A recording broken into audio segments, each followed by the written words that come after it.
So here we go on the next Smyth Performance New Beetle Ute build.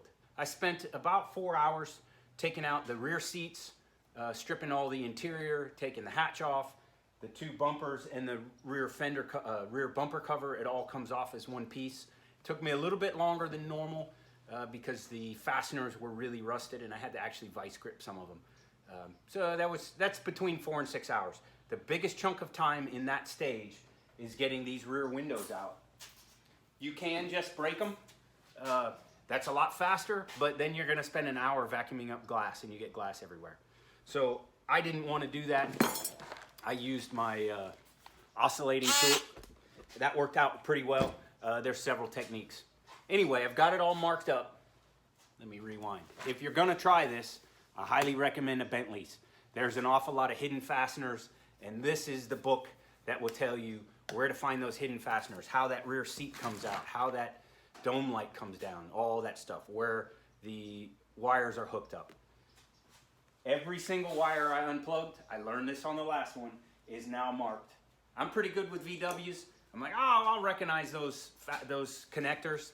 And yeah, when you have 15 of them together in a bundle, it can get confusing, especially when you have the CD player and the amp, along with all the lights. So every wire got marked. So we're ready to go to the cut. I've got it marked across the top, and I know my line down here. So we're gonna cut the top off and then start carving the turkey there to cut it down, and then we'll get to building. So at about the 4 hour mark, should be able to get it cut tonight, and then tomorrow I can start building the bed.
These next cuts you want to be a little bit careful with.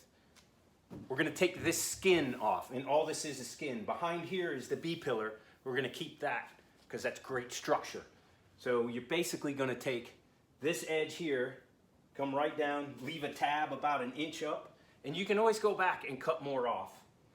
And then up this edge here. So you can pretty much stick a blade in and cut right down and then come back here. Millions of different ways to cut it. The way I'm doing it is just because of the tools I have. I really like the nibbler because it leaves a nice even cut. But the Sawzall is fun and quick, but it leaves a little bit of a raw edge that now I've got to go back with a sanding disc, take the burrs off, and then I'll rust treat it. So I'm gonna drill a hole here so I can get started with my blade, or maybe even take a cutoff wheel. I think I'll use a cutoff wheel to get this started. Stick the Sawzall blade in and come down, drill a hole in each corner where I can fit the nibbler in.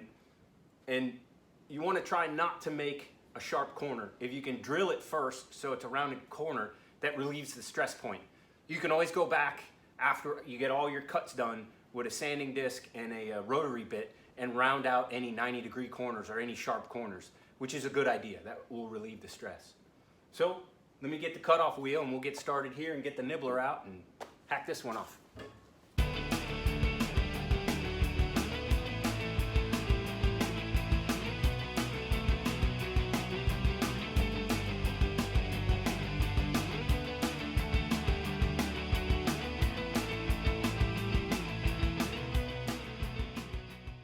So that's pretty good.